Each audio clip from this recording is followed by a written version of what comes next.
Equal Time's back. We're live. Hi, this is Mark Privratsky, and I'm here with the pregame for Aurora with Dani. How you doing, Dani? I'm good. We're just here quarantining. We have COVID in the house. It's still a thing. So sorry I can't be at the game tonight, but we're all excited about it. Well, look, there's some players in the W League who experienced that in the summer too. So you're doing journalism work. You're putting yourself in position for that. Cool. Well, we're gonna start. So we've had so many good guests the last few weeks, but that means it's kind of we have to focus on them, and we don't get to know our co-hosts as well. So I'm gonna start off. We're gonna do a little bit of time with Dani, getting to know Dani. Yes. And for some people too, Dani was previously interviewed on Equal Time by my brother. So shout out to Matt. That was a few years ago. I had forgotten. This is a long time ago. Yep. That was my introduction. That was my introduction to Equal Time Soccer. So. Yeah. Well, I'm glad that you didn't. It didn't make you say no the second time around. So, Dani? Let's start off. What's your favorite goal you scored in high school or youth level? In high school. Okay. Let's see. Well, I only played 1 year of high school soccer. I did. Other than that, I grew up playing with the Colorado Rush, and we were actually back-to-back national champions, which was pretty cool. My under 18, under 19 year, and let's see. I'm sure that there was a number of goals, but honestly, I would say the biggest thing was those 2 national championships. I won Golden Boot for both of those, which was pretty exciting. So that was like an achievement for our club and for us. And I would say just those 2 Golden Boots were like we're up there. Was the boot heavy? Did it was. They surprisingly actually gave me like a real golden boot. I love that. Yeah. I love it. It's a cool trophy. What's your favorite goal from college? I might have asked you this randomly before. Let's see. From college, you had 57. Didn't you have 57? I don't know the exact number. 30, I forget. It might be 52. I don't know. It's somewhere in the 50s. But I would say my first one probably. It was our home opener, like our first game. My first game as a freshman. I scored, probably like, I don't know, it was in the first half, I remember. And that was like I can do this, like that was my first time I was questioning if I was going to be good enough to play. I scored. It made me feel really like, okay, I got this. Do you remember who was against and who assisted it, or was there an assister? I don't remember who it was against, no, but I remember Megan Rapino was like, I think she either assisted it or was right next to me. And so also at the time I really looked up to her because she was like, she took a 5th year because of her ACLs, her and her twin sister. And so I scored, like we were right next to each other. I remember that. And I turned around and I gave her like the biggest hug, that was like a moment for me. Cause it was, she was like, she was the captain, the leader. She was like, she was on the national team at that point already. So it was just really exciting. Yeah. Oh, I can only imagine. Yeah. Cause even then, even now we'll get some of the stars who are already on the senior team. That would be so intimidating. Yeah. What about, we talked about an NWSL, cause I think you set up the first goal, and you got the penalty draw that set up the first goal for the Thorns in NWSL. So that's a pretty big deal, but yeah, I guess you didn't technically score it. Maybe it was St. Clair. I don't remember, but I'm sure it was. She always took the PKs. What's your favorite NWSL goal, though? I think actually it was my first real goal outside of like we'll count that for me for sure. Yeah. Like Sheldon's goal in the opening. No, but it was my first real goal. It was against the Seattle Reign at home against Portland. And I remember I was going against Kate Danis, who was like, I actually grew up playing with her. She was from Washington. So we always played regional team stuff and then national team stuff together. And she was the center back for the Reign at the time. And I was going directly against her and kind of like scribbled and then cut it back and did like a bent ball to the far post around Michelle Betos. And it was like, I felt like it was a pretty damn good goal, I will say. that's we could probably find the college. We might not be able to find the video. NWSL, maybe you could find a video. Yeah, for sure. I'm sure. Actually, I'm pretty positive that my college stuff is out there somewhere too. But we'll do some digging. Yeah, no, the pilots. Yeah, they're a big time team. Yeah. What about for youth national team? There's so many of the players who are still like the U.S. women just named their team for the CONCACAF qualifying, and some of those players are like your era of youth national team too. Sure. So I'm wondering like what your favorite youth national team memory is. Oh man, we had so many. Those things were so much fun. To be honest, I feel like, the girls that I look at the team now, and I'm so proud to have said that I was in that group, and it was cool to see everybody develop together. And even the younger players, like Sid technically was like a 90 and I was at 89. I'm giving my age out here, but because it all goes by ages like that. But at some point everybody plays together because girls get pulled up and all the time.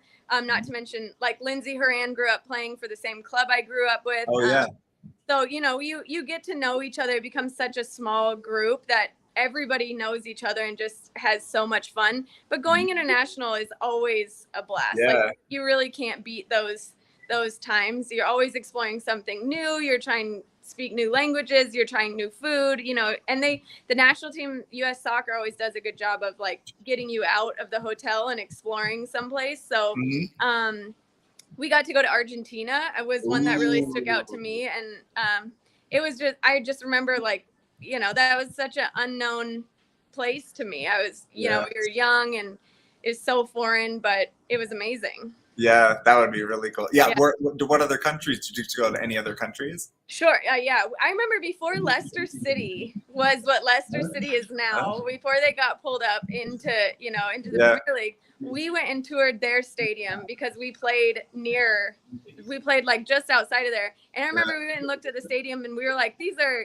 this is like I think at the time they were like a third division team. Yeah. And it was just like, well, we're here. We might as well tour the stadium. And then like 2 years later, they made it to Premier League and it was like a huge deal. So England was a really commonplace. Germany, Argentina, I think Spain was in there at some point. I don't know.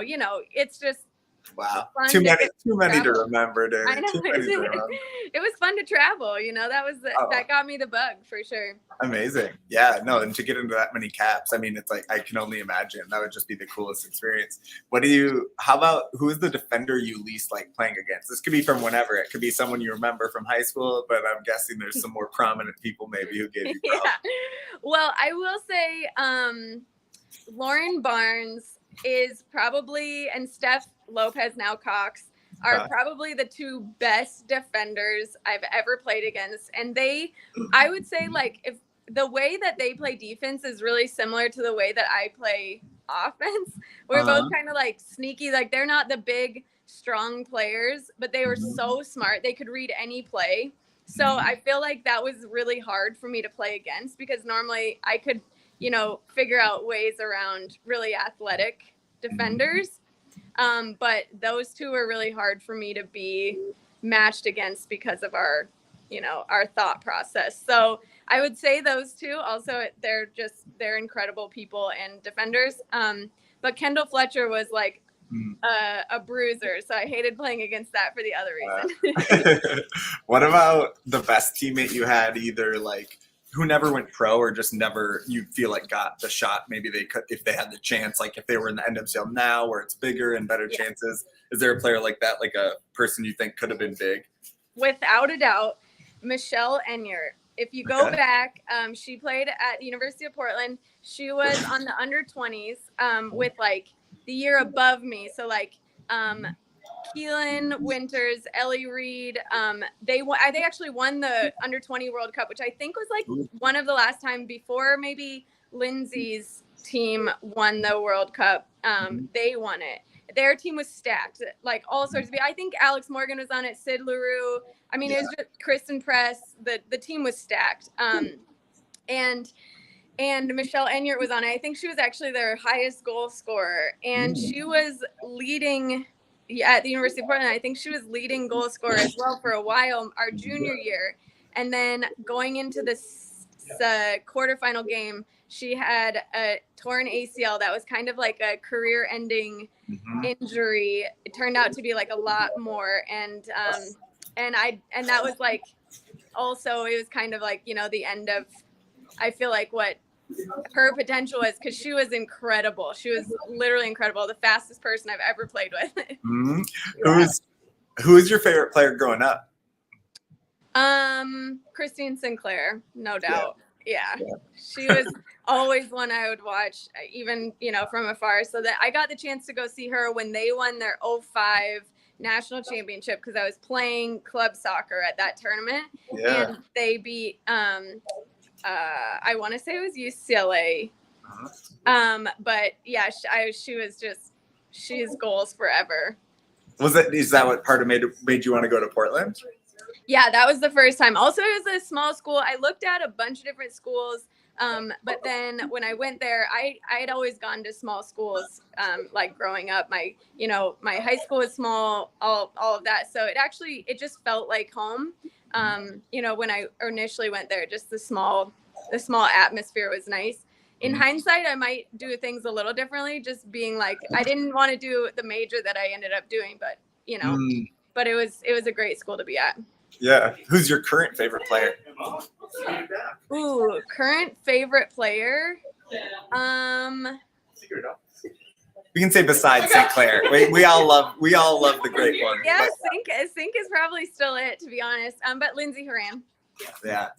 Lindsay's great. Yeah. I want to look, Christine St. Clair. This leg is ready for an autograph. And also probably Lindsay Horan. I'll do some deep Googling. There we go. Yeah. All right, and then this is a really important question, Dani. I know you might have had a dream about this. Aurora needs you up top today. We got players out.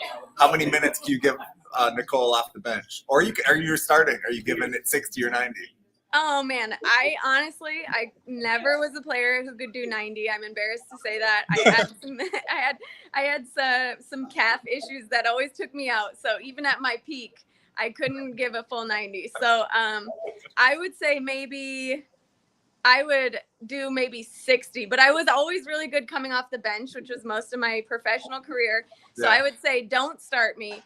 Have me come in either, second half, like for the last 45, or that would probably be best. All right, cool. Well, look, if you had service from Cha and, Mariah Wynn, maybe you'd get some goals in. Yeah. So now we'll dive into some Aurora stuff. That was fun. Yeah. But still undefeated. Aurora won 2-0 last week, and it was a game that the scoreline maybe is a little harsh on Aurora, kind of similar story to other games, Dani, where it took them a while to get into rhythm, but they really did find a great one, and they had, I felt bad. Morgan Turner had a great header off the post. She had another chance in.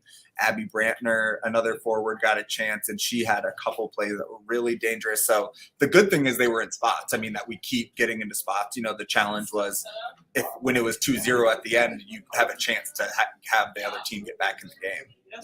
Yeah, that's exactly right. I feel like the good thing is never like, if you're in the right spots and you're hitting the post and you're having chances and all of that stuff, you don't want to be sort of sad about the things that you don't, the chances that aren't going in, because you're doing all the things right to get you in the right positions, to have those opportunities, you're creating chances. And that's the most important thing, because eventually things will fall. And if not, it's going to end 0-0, right? You have the ball, you have possession, you're going for it, you're doing all the right things. So at worst, you're going to end 0-0, which is a really good place for them to be, right? It's kind of, the thing I'm worried about is if you were discombobulated in the back, you didn't have a lot of the possession, but that wasn't really the case. Right. And that hasn't been the case throughout the season. So I think to me that it's all positivity. Yeah, and they were practicing here early with the starters. They were definitely all practicing long shots. They were practicing with passing combinations to get shots outside the box, and then lined up just to each take a couple shots each from distance. So you can tell it's something Nicole Lukic wants to add into the arsenal, because, like you said, they still unbeaten. We're 5 points clear now. So after 7 games, Green Bay has 14 points. We have 19. Cobb Valley's right behind them at 13. So you don't want to get too confident, but it's starting to be a pretty considerable lead. So it's just, how I wanted to ask you, Dani, it's like, it's such a cliche. Like, every coach and player will say we'll take it one game at a time, but like, we're still human. So one, I wanted to ask, like, do players actually take it one game at a time? And then also just how do you help yourself do that when you start to look towards playoffs and maybe look past a team you think you'll beat? Yeah, no, I don't think that you always are going to take games one game at a time, right? You're going to visit each game with, here's the things we need to look out for. But I think at this point, Nicole's able to also take a step back and say, what are the things that we need to tidy up on? What do we want to try that maybe we can take the liberty to try in this game that we wouldn't come next week or come playoffs, right? So you'll probably start to see her trying new things. Maybe they'll throw an extra player forward to see like if they do go down and they need to have somebody go for it, is that going to make a difference just to get players used to it? Or maybe vice versa, she'll try somebody coming back, right? Players in new positions, things like that.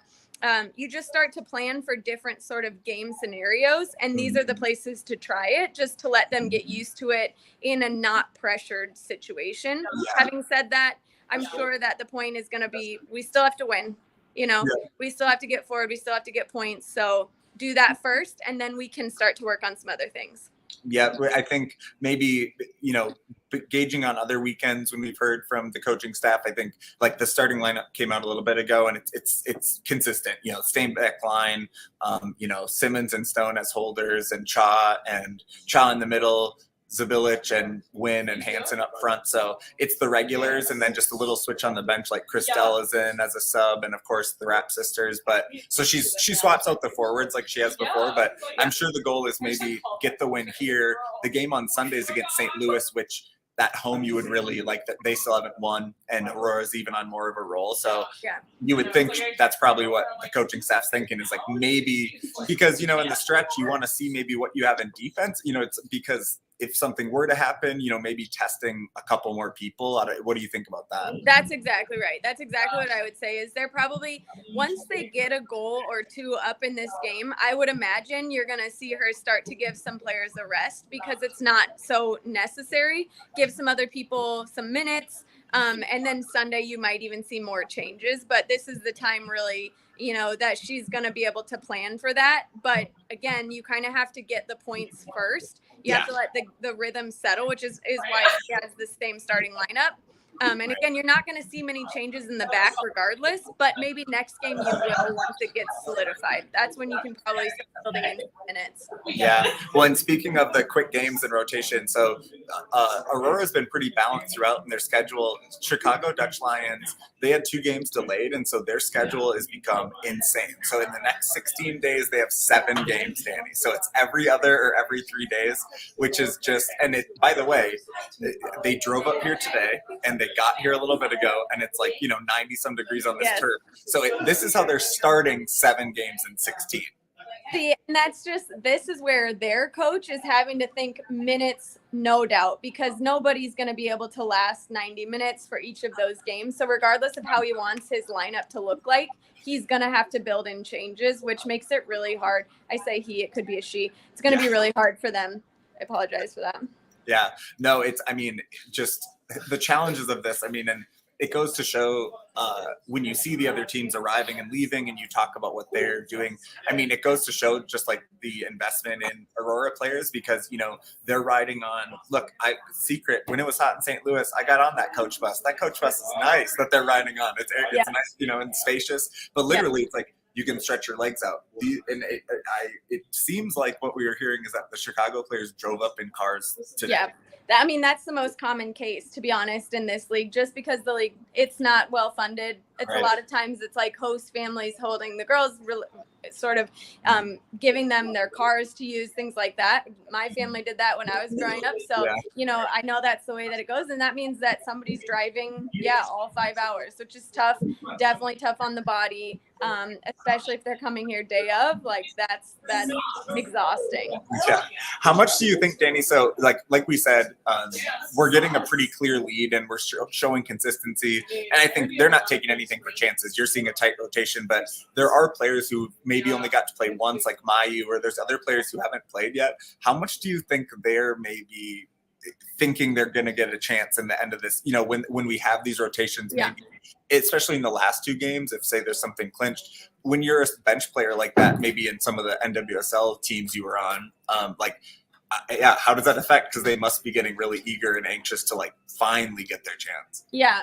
Well, there's no doubt that as a player coming off the bench that you have a different mentality going into every game, and you have to have tough conversations with the coach where you're saying like, what do I need to do to break in? But a lot of the times the coach already has those games planned out. They have their team, they have their team lineup already solidified.